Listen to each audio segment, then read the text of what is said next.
Close your eyes for a moment and listen. Can you hear it? The clink of glass milk bottles on a doorstep, the hiss of a record before the first note drops, the distant shout of kids playing football in the street as the light starts to fade. If those sounds just took you somewhere, this video is for you. Because the 1970s in Britain were not just a decade, they were a world. A world without screens, without rushing, where childhood meant something slower, something real. And later in this list, we will talk about the night the lights went out across Britain and why, for millions of children, it felt like the greatest adventure of their lives. Welcome back to the channel. If this is your first time here, you are in the right place. We tell the stories that shaped a generation. Drop a comment and let us know which memory hits hardest. And if you have not already, hit subscribe so you never miss a trip down memory lane. These are 15 unforgettable things about being a child in 1970s Britain. Number 15. Every morning a small glass bottle of milk waited for you at school. A third of a pint, lined up in a wire crate by the classroom door, with a silver foil cap pressed tight on top. In winter, the cream froze and pushed the cap upward like a tiny silver hat. In summer, the milk turned warm and slightly sour. You peeled back the foil and sipped through a paper straw that collapsed halfway through. In 1971, Education Secretary Margaret Thatcher ended free milk for children over 7. The playground chant followed her for decades. But this memory is not about politics. It is about the pause, the shared ritual, the sense that everyone got the same. But if school milk was the first taste of the day, what came next could make or break your entire afternoon. Number 14.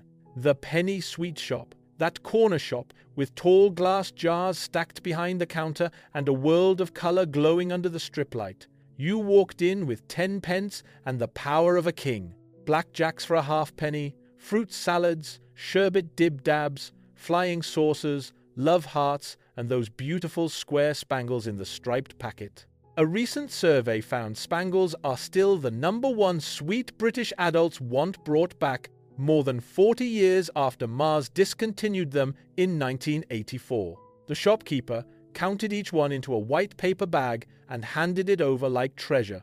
You learned the value of money at a sweet counter. Every halfpenny had a purpose. Now the sweet shop fed your spirit. But back at school, something else entirely filled you up. Number 13. School dinners. You could smell them before you reached the hall. Gravy and something sweet baking in the kitchen.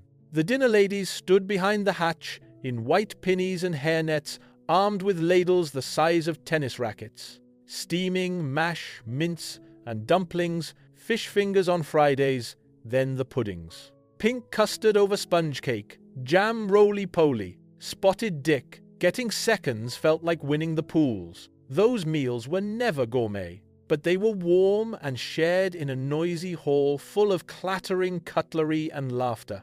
Nobody ate alone. Not every change in the 70s was comforting, though. Some were downright confusing. Number 12. On the 15th of February 1971, Britain switched to decimal currency. For adults, it was chaos. For children, it turned every trip to the sweet counter into a maths exam. The old pennies were big and heavy and satisfying. The new pence was small, shiny, and felt like play money. Posters went up in every shop window. Your nan refused to trust the new coins for years. Today, fewer than 12% of the population remember using pre-decimal money. But that first sherbet dip bought with those strange new coins felt like a tiny piece of history sitting right there in your pocket. But if the world inside shops and schools was changing, the world outside the front door still belonged entirely to you. Number 11. Walking to school. No car, no parent at the gate, just you, rain or shine, satchel bouncing, shoes scuffing the curb on a pavement you knew by heart. Every cracked slab, every shortcut through the alley, every dog behind every fence. Friends joined you at certain corners like streams feeding a river. No mobile phone, no tracking app. Your parents trusted the world, and they trusted you. In autumn, you kicked through piles of leaves. In winter, you slid on frozen puddles outside the chip shop. In summer, your blazer hung off one shoulder and the walk took twice as long because there was no rush at all. Those walks taught more than road safety. They taught confidence and the quiet thrill of being responsible for yourself before you even knew what that word meant. And once school was done, the real day began. Number 10. Playing out. The universal rule was simple. You could go anywhere and do anything. But when the streetlights flickered on, you went home. Streets were your playground. Curbs were goalposts. Lampposts were wickets. You played British Bulldog on the road, Kirby on the pavement, knock down ginger on every door in the terrace, from Liverpool to Leeds, from Bristol to Birmingham. Knees were permanently grazed. You drank from the garden hose and nobody batted an eye. In autumn you soaked your best conkers in vinegar, baked them in the oven, and a sixer made you a legend. Today, only 25% of British children play outside unsupervised compared to nearly 90% in the 70s. The streetlight was your only curfew, and when it came on, you walked home slowly, because going inside meant the day was over. But if you think the street gave you freedom, wait until you hear about the machine that made you feel truly unstoppable. Number 9. The Raleigh Chopper. Launched in 1969 at the Raleigh factory in Nottingham and selling over 1.5 million units through the 70s. High-rise ape-hanger handlebars. A long padded seat with a chrome sissy bar. A car-style gear lever mounted on the crossbar right between your legs. Different-sized wheels, 16-inch at the front and 20-inch at the rear. The design was inspired by the Harley-Davidsons in the film Easy Rider, and it brought the spirit of the open American highway to the back streets of Manchester, Glasgow, and Cardiff. The Mark II arrived in 1972 in colours called infrared, ultraviolet, and fizzy lemon. Even the names were cool. Owning a chopper meant status. Riding one meant freedom. Giving your mate a baccy on the rear rack meant friendship. In 2023, Raleigh relaunched a limited edition replica, and it sold out almost immediately. The Chopper was not just a bike. It was the first thing that made you feel like you owned the road. And once summer arrived, that road stretched further than you ever thought possible. Number 8. The 6-week summer holiday. No screens, no schedule, just 6 weeks of daylight and imagination. Mornings began with toast and a dash out the door before anyone could give you a job. You built dens in the woods behind the estate, fished in canals with sticks and string, made go-karts from old pram wheels, and raced them down the steepest hill you could find. You swam at the local pool in your Veruca socks, played in fields until your legs ached. Boredom was real, but even the boredom belonged to you. Nobody handed you entertainment. You invented it. By evening you came home grass-stained and glowing, hair smelling of summer air, and stories too big to fit in words. Those summers did not just pass, they shaped you. And the freedom they gave you is something no app will ever replicate. All that running around left your evenings free, and on a Sunday afternoon, every child in Britain had the same appointment. Number 7. The Top 40 Countdown on BBC Radio 1.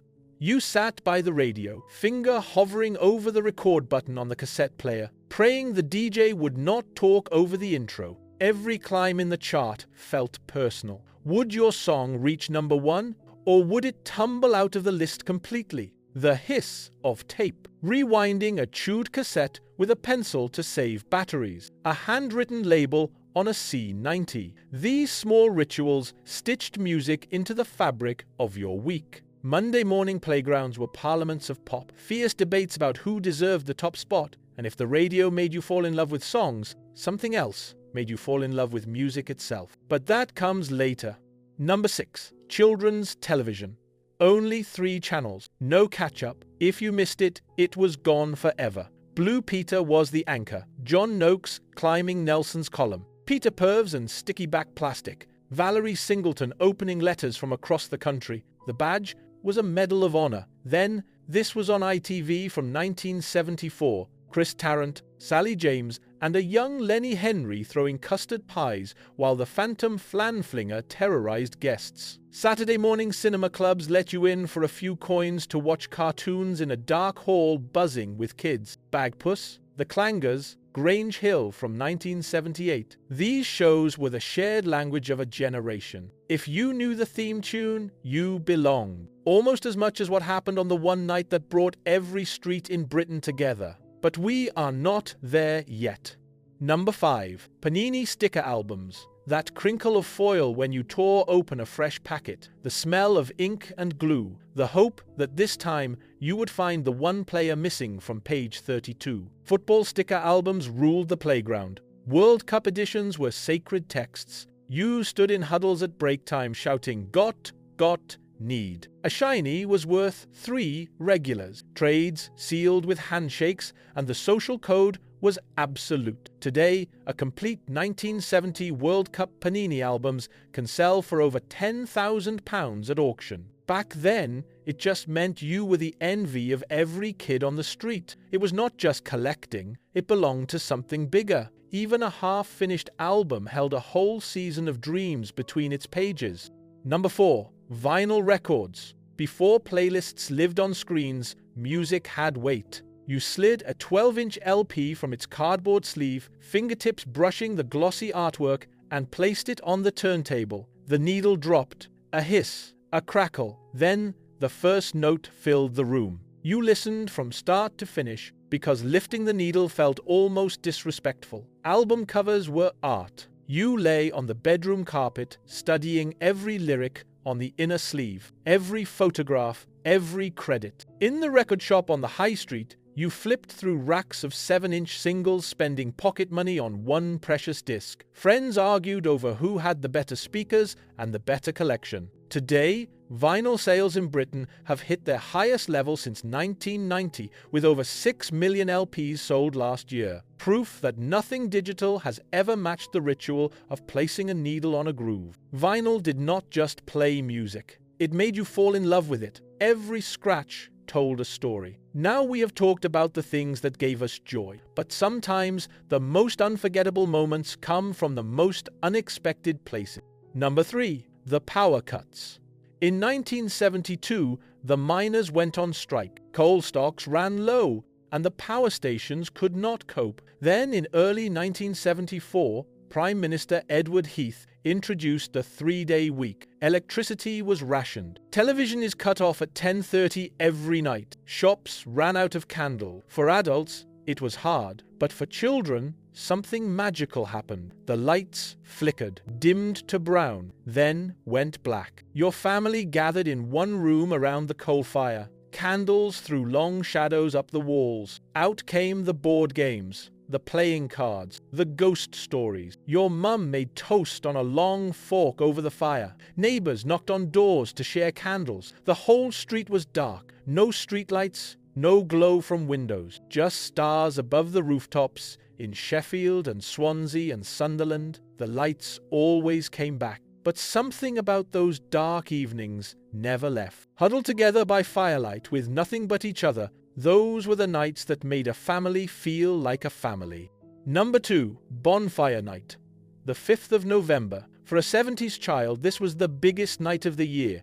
Bigger than Christmas Eve, more dangerous, more alive. Weeks spent dragging pallets and branches to build a stack you guarded from rival gangs on the next street. Then, the guy, stuffed with newspaper, dressed in your dad's old trousers, face drawn on a pillowcase, wheeled through the neighborhood in a pram. Penny for the guy. The money went to the newsagent for fireworks. Then the night. The bonfire roared, sparks spiraling into the black sky. Catherine, wheels nailed to the fence. Rockets launched from milk bottles. Sparklers writing your name in light. Gunpowder and wood smoke, and bonfire toffee. Jacket potatoes pulled from the embers. A 2023 survey found fewer than 30% of families now hold private bonfire parties. The penny for the guy tradition has almost vanished. But if you lived it, you know. You went to bed smelling of smoke, ears ringing, eyes dazzled. Bonfire night was not just an event,